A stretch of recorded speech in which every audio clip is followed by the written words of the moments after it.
guys, it's Jana on I Am Present, and I hope that you're doing really well. A few weeks ago, I gave you a challenge. I wanted to know if you knew the meaning of the triple entendre, I am present. Well, I am definitely going to tell you those meanings, but not today. Today, I want to be really transparent. Maybe more transparent than some of you may feel that I should be.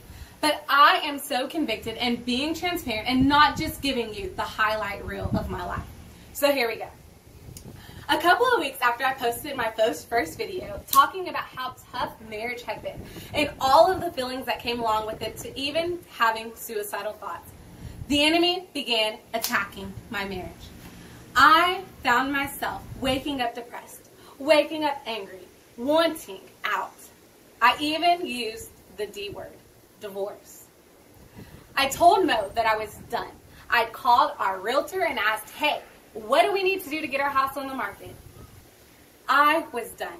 I looked up papers online to get a divorce in the state of Texas and filled them out.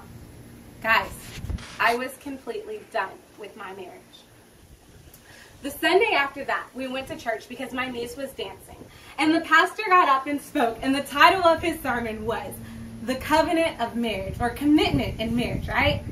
Right then I was like, oh, great. That sermon wrecked my heart. I realized, even though that I knew all the things that the Bible said about divorce, I knew those things. I know that God hates divorce. But yet, my heart was hardened, and I was going to get a divorce no matter what someone said.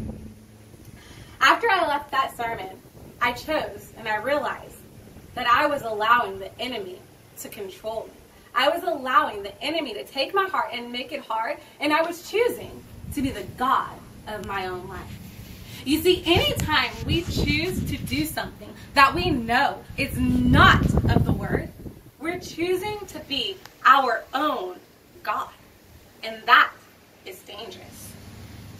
As a Christian, we are called to obey. In John chapter 15, verse 14, it says that if you love me, you will obey my commands. Jesus said that. Anytime we choose to do the opposite of what the Bible says, we are choosing to make ourselves our God. And that's the reason I'm sharing this with you.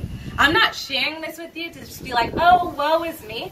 I'm sharing this with you to let you know I don't have it all together. To let you know that this smile on my face does not mean everything is great. I was on the path to destruction. I was choosing to allow myself to be my own God. I was choosing to get a divorce because that's what my flesh wanted, even though I knew what the Bible says.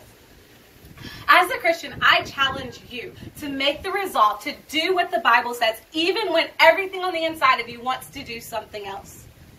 I challenge you to choose to make the Lord of your life and not yourself. When you're going through situations in your life, ask yourself, what is the Lord teaching me? What is the Lord trying to show me? That was one thing that I know God was showing me and teaching me in this season. That I have to choose to do what He says is right, even when everything in me wants to do something else. But another lesson that God has taught me in the past couple of weeks is that His love is unfailing. My favorite book in the Bible is Hosea. And in these last couple of weeks, I have seen Mo be Hosea. And it has been a beautiful thing to look back on. Every time I went to him and said, hey, I want a divorce, I'm done, here are the divorce papers, I've called our realtor, he's told me, no, we're not getting a divorce. He stood firm on what he knew was right. For those of you that are not familiar with the book of Hosea, God told Hosea to marry a prostitute named Gomer. Gomer went out and cheated on Hosea multiple times. She was doing what she wanted to do. She was her own God.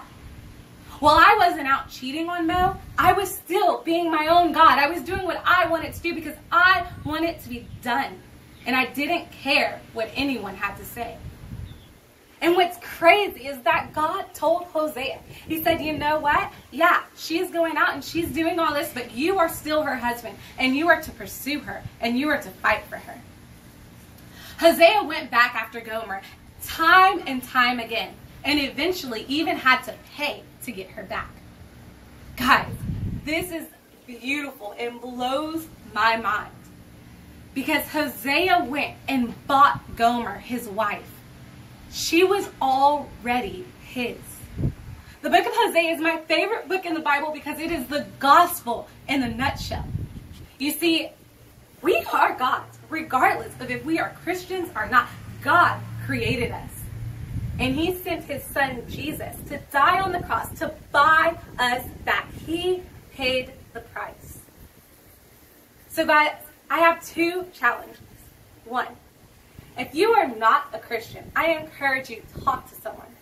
Ask them about the love story and the sacrifice of Jesus Christ.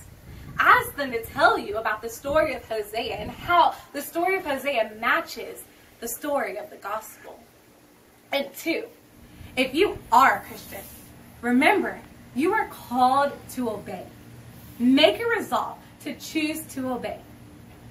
Think in every situation, what is God trying to teach me? What is God showing me? Choose to do what is right, even when everything in you wants to do wrong.